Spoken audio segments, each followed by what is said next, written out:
Hello बच्चों, चलिए आज हम जानने की कोशिश करते हैं क्लास 9th और 10th में आने वाला एक बहुत ही इम्पोर्टेंट क्वेश्चन, लोकतंत्र किसे कहते हैं और लोकतंत्र की मुख्य विशेषताएं क्या क्या हैं।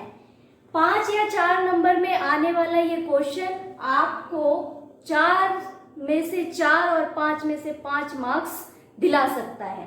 चलिए, लोकतंत्र मुख्यतः 2 शब्दों से मिलकर बना है, लोक और तंत्र।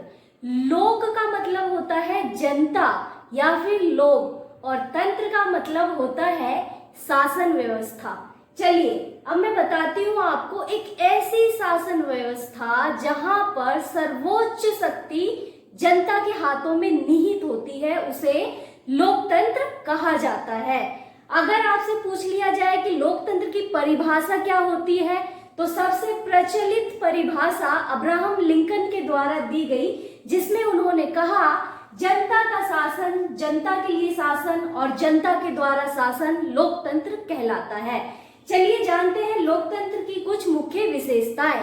सबसे पहली विशेषता, लोकतांत्रिक मतदान प्रणाली।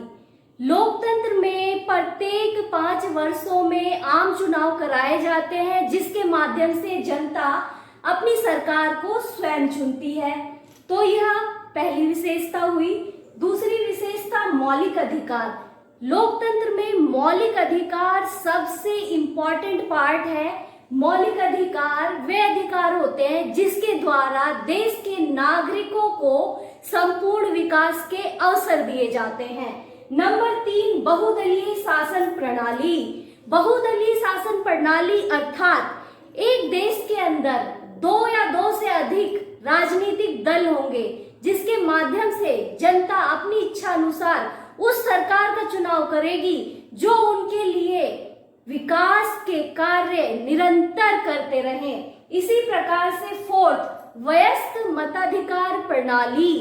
इसके माध्यम से 18 या 18 से ज्यादा उम्र के लोगों को, चाहे वह महिला हो या हो पुरुष, मतदान देने का अधिकार है। इसका मतलब वह देश की राजनीति में पार्टिसिपेट या भागीदारी निहित कर सकता है। इस प्रकार से हमने जाना लोकतंत्र क्या है, लोकतंत्र की परिभाषा क्या है और लोकतंत्र की मुख्य विशेषताएं क्या है। 4 से 5 नंबर का क्वेश्चन जरूर पूछा जाता है और ये आपको पूरे मार्क्स दिला सकता है, और भारत को विश्व का सबसे बड़ा लोकतांत्रिक देश कहा जाता है। चलिए इसी प्रकार से अगले वीडियो में कोई दूसरा ऐसा ही क्वेश्चन जो बहुत इंपॉर्टेंट है और आप उसको अच्छे से लिखकर मार्क्स प्राप्त कर सकते हैं। चलिए मिलते हैं नेक्स्ट वीडियो में। धन्यवाद।